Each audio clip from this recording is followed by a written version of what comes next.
Han hecho 27 años de lucha. Yo como presidenta entré en el 2021 y fue un proceso agotador.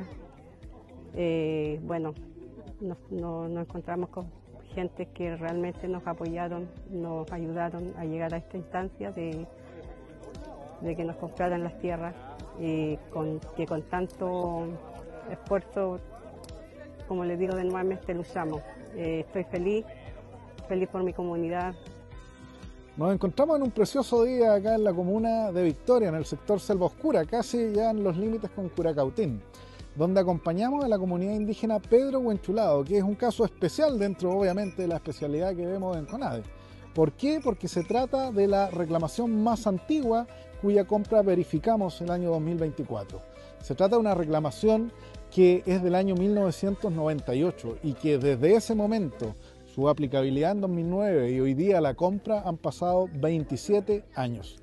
Es algo que pone en relieve la necesidad de poder dotar de mayores y mejores instrumentos a CONADI que permitan que estos plazos no se repitan en un contexto donde la justicia que tarda no es justicia.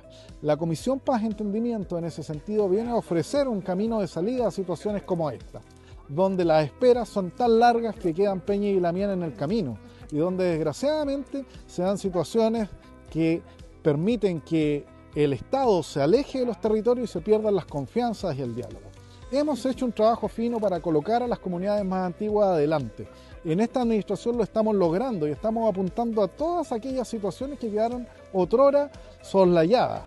Y estamos llegando a ello con soluciones porque son comunidades que han apostado por la institucionalidad, por el diálogo, la vía pacífica y han tenido una paciencia que nosotros, por supuesto, queremos hoy día solucionar con llegada real y con políticas públicas que se hagan operativas para ellos en concreto en la restitución territorial.